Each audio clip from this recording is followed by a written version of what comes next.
l'horlogerie, elle s'est un peu imposée à moi quand j'étais jeune, parce que mon grand-père et mon arrière-grand-père étaient horlogers. C'est passé dans les gènes sans doute comme il dit. Donc après mes années de collège, après la troisième, je suis parti à Morteau, à l'école Edgar Faure, où j'ai passé 6 années à faire les 3 diplômes qui existaient à l'époque en horlogerie. Après ces études à Morteau, j'ai continué à Lausanne, en Suisse, à l'école polytechnique fédérale, où j'ai fait un diplôme d'ingénieur en microtechnique en fait, sur 3 ans, où j'ai appris beaucoup sur la science des matériaux, la mécanique, la robotique, même il y avait des cours un petit peu de tout ça.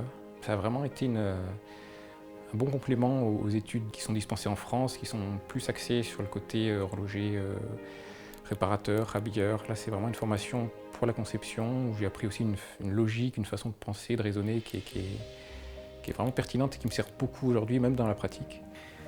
Quand j'étais étudiant, j'ai eu l'occasion, à Morteau, c'est juste à côté de la frontière, donc j'ai eu l'occasion de faire des stages en Suisse, dans des grandes entreprises suisses. Et à la fois, il y a une émulation, c'est vrai, en Suisse, c'est vraiment un milieu très très horloger, où il y a moyen de rencontrer beaucoup de gens passionnants, qui aiment le métier, etc. Mais la façon de travailler m'a pas plu. Les horlogers se contentent aujourd'hui, bien souvent, presque tout le temps, d'assembler en fait des pièces qui leur tombent toutes chaudes dans les mains. Moi, j'avais une vision plus artisanale en fait de l'horlogerie. J'ai commencé en étant restaurateur.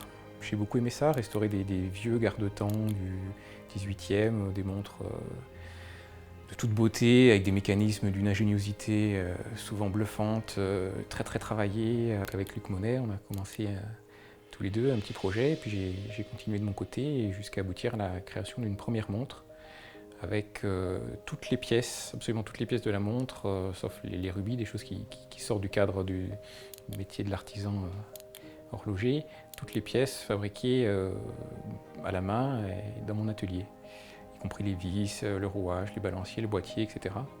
Et ça a été une expérience assez enivrante. Mon slogan, du coup, Manibus Factum, littéralement, donc c'est du latin, ça veut dire fabriquer à la main.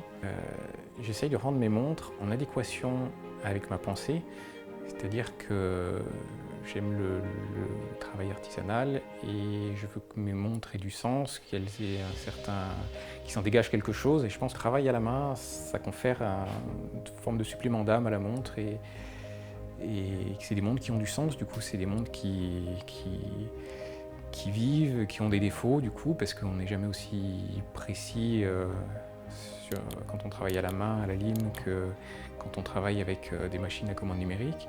Mais en même temps, je pense que le défaut crée aussi une personnalité, une complexité, une originalité, une unicité. Si je devais donner des conseils aux jeunes étudiants horlogers aujourd'hui, ce serait de s'autoriser à vraiment pratiquer le métier comme ils le souhaitent, comme ils pensent, qui s'épanouiront le plus dedans. Je pense qu'il n'y a pas de voie vraiment toute faite, qu'il n'y a pas de meilleure façon de pratiquer le métier ou de passage obligatoire en Suisse pour finir de se former avant de s'installer. Je pense qu'on peut directement se lancer, quitte à être pris sous l'aile d'un horloger plus expérimenté. Il y a beaucoup d'horlogers qui sont d'une génération où ils vont partir en retraite et qui cherchent des jeunes pour reprendre leur atelier. Donc je pense qu'il y a vraiment des débouchés en France.